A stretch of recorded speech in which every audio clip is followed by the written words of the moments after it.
Hello students, आप सभी को हमारे चैनल CSR ज्योग्राफी में एक बार पुनः स्वागत है। और आज हम स्टूडेंट्स सेमेस्टर 1 2022 to 26 वालों स्टूडेंट्स के लिए न्यू जो सिलेबस आया है उनको हम हिंदी में आपको बता रहे हैं। ठीक है स्टूडेंट्स, तो स्क्रीन में आप देख पा रहे होंगे परीक्षा कैसे हो। ये सब पॉइंट है स्टूडेंट्स, मतलब पॉइंट वाइज बनाए हैं हम अपने से। ठीक है, तो सिलेबस आपका यहाँ पर दिया हुआ है। ठीक है, तो सिलेबस यहाँ दिया हुआ है स्टूडेंट्स। और इधर पहले आप देख लीजिए जैसे कि परीक्षा कैसे होगा, इसके बारे में कुछ दिया है विनोबा भावे यूनिवर्सिटी। तो यहाँ प्रश्न सेटर सेमेस्टर आंतरिक परीक्षा के लिए निर्देश 20+5 यानी 25 अंक आपको इंटरनल दिए जाएंगे, यानी आंतरिक मूल्यांकन के आधार पर दिए जाएंगे। ये सेमेस्टर आंतरिक परीक्षा में 2 घटक होंगे। ए घटक में क्या होगा, 20 अंकों की एक सेमेस्टर आंतरिक मूल्यांकन लिखित परीक्षा होगी। ठीक है, और बी कक्षा उपस्थिति स्कोर 5 नंबर जो मिलेगा। 20 नंबर स्टूडेंट्स आपको किसी परीक्षा आंतरिक मूल्यांकन आंतरिक परीक्षा के आधार पर दिया जाएगा, और 5 अंक जो आप है कक्षा में उपस्थिति के आधार पर आपको दिया जाएगा। ठीक है, फिर अंकों के कॉलेज के शिक्षकों और अन्य छात्रों के प्रति छात्र का व्यवहार शामिल है, और किस प्रकार का व्यवहार करते हैं छात्र उसके आधार पर शामिल है। अंतिम सेमेस्टर परीक्षा 75 अंक का होगा, जो एक्सटर्नल होगा स्टूडेंट्स, जो आपको सेंटर में जाकर देना है, एडमिट कार्ड आएगा तो उसका 75 अंक का होगा। प्रश्नों के 2 समूह होंगे। ग्रुप ए अनिवार्य है जिसमें 3 प्रश्न होंगे।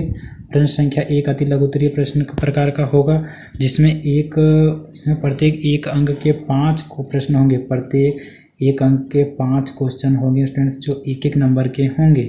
ठीक है, 1 अंक के 5 प्रश्न होंगे। फिर प्रश्न संख्या 2 और 3 प्रत्येक 5 अंकों के लघु उत्तरीय प्रकार के होंगे। जो 2 और 3 होगा वो 5 अंकों के 5 नंबर का लघु उत्तरीय प्रकार के क्वेश्चन होंगे। और ग्रुप बी जो है, ग्रुप बी में 15 अंकों के वर्णनात्मक प्रकार के 7 प्रश्न होंगे, जिनमें से किन्हीं 4 का उत्तर दिया जाना। ठीक है, तो इसमें 7 प्रश्न का उत्तर 15 अंकों का रहेगा, जिसमें से 4 का देना है उत्तर। 4 का इधर 15 नंबर वाला देना है स्टूडेंट्स। उसके बाद फिर इधर आप देखिए 2 और 3 प्रत्येक 5 अंकों के लघु उत्तरीय प्रश्न प्रकार के होंगे। इधर हो गया 5 अंकों के और इधर 15 अंक के। पहले 15 अंकों का, फिर 5 अंकों का, फिर 1 अंकों का। इस टाइप का आपका क्वेश्चन रहेगा एग्जाम में। ठीक है, तो पहले बता दिया। फिर पाठ्यक्रम का उद्देश्य क्या है, तो पाठ्यक्रम का जो उद्देश्य है उसमें दिया स्टूडेंट्स, पृथ्वी अंतरिक्ष में मानव पर्यावरण संबंधों के बीच अंतर क्रिया का अध्ययन करना। जो पृथ्वी अंतरिक्ष में मानव पर्यावरण संबंधों के बीच का अंतर क्रिया है उसका अध्ययन करना है। जो मानव पर्यावरण है स्टूडेंट्स इसका, और पृथ्वी और अंतरिक्ष दोनों के समूह के बीच का अध्ययन करना है। ठीक है,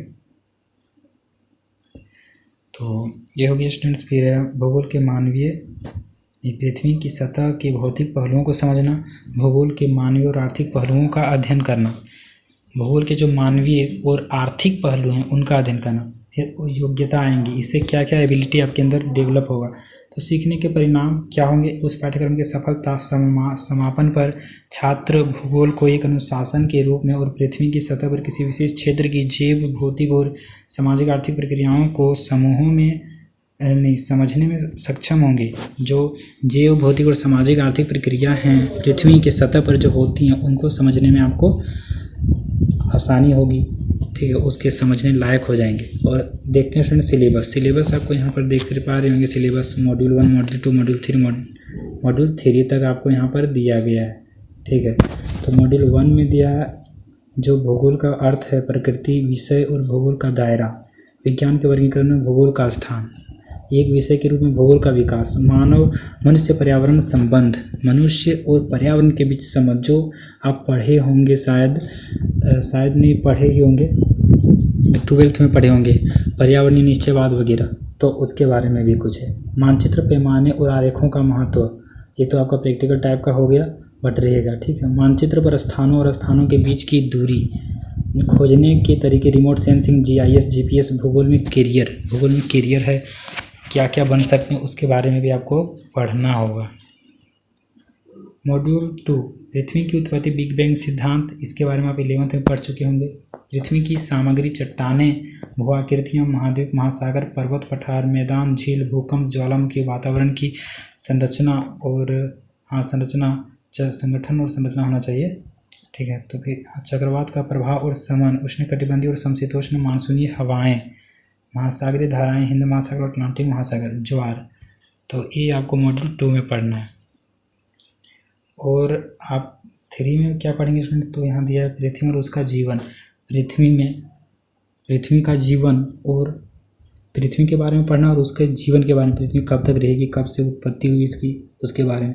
मनुष्य का विकास, विश्व और भारत का जनसंख्या वितरण, प्रवास, संसाधन प्रकार, उपयोग और संरक्षण, कृषि के प्रकार, गहन निर्वाह कृषि, वाणिज्यिक खेती, वृक्षारोपण कृषि, उद्योग, लोहा और इस्पात, सूती वस्त्र, खाद्य प्रसंस्करण, ग्रामीण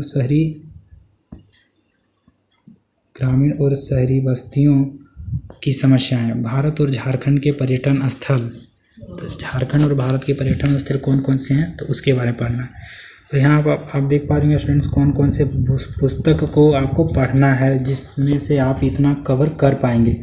तो सुझाई गई पुस्तकें, भूगोल का परिचय, इंट्रोडक्शन टू ज्योग्राफी, तो ये है परिचय 15/2020। ठीक है, McGraw Hill by Arthur Getis, Mark D Bjelland, Victoria Getis, physical geography. ये आपको शायद समझ में आएगा स्टूडेंट्स, बट आपको देखिए यहाँ पर दिया हुआ एक बढ़िया समझने वाला दिया हुआ है, प्रवालिका प्रकाशन इलाहाबाद, सविंदर सिंह का क्लाइमेटोलॉजी, ये बहुत ही बढ़िया स्टूडेंट्स। इसके बाद शारदा पुस्तक भवन इलाहाबाद, डी.एस.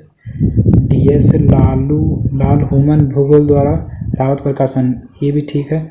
फिर जवाहर नगर जयपुर, माजिद हुसैन का भी बहुत बढ़िया स्टूडेंट्स आप लोग पढ़ सकते हैं। ठीक है, इसमें आपको इंट्रोडक्शन टू ज्योग्राफी के बारे में दिया है, हम देखे हैं, पढ़े हुए हैं।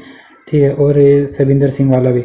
रस्तोगी प्रकाशन मेरठ, एस.टी. कौशिक और डी.एस. रावत का है, ये भी बहुत ही बढ़िया है इंट्रोडक्शन टू ज्योग्राफी के लिए। ये तीनों ठो में से एक ठो ले लीजिएगा तो बढ़िया नंबर ला पाएंगे। और अगर आप नहीं लेते हैं तो आपका जो मान्यता प्राप्त पुस्तक होगा आपके कॉलेज या यूनिवर्सिटी का रहता है, तो वो भी लेके आप कवर कर सकते हैं। ठीक है स्टूडेंट्स, चैनल में नए हो तो सब्सक्राइब कर लीजिए ताकि आपको इस प्रकार की इन्फॉर्मेटिव वीडियोज मिलता रहे। और कोई प्रॉब्लम हो तो आप कमेंट करके बताइए स्टूडेंट्स, आपको उसका अगर समाधान मेरे पास होगा तो अवश्य उसका समाधान किया जाएगा। ठीक है स्टूडेंट्स, उम्मीद है ये सारा बढ़िया से आपको समझ में आ चुका होगा। ठीक है, और भी कोई अगर कमी रही हो तो आप अवश्य बताइएगा ताकि मैं अगली वीडियो में उसको पूरा कर सकूं। थैंक्स फॉर वॉचिंग स्टूडेंट्स, फिर मिलेंगे नए इंटरेस्टिंग वीडियो के साथ, तब तक के लिए जय हिंद, वंदे मातरम।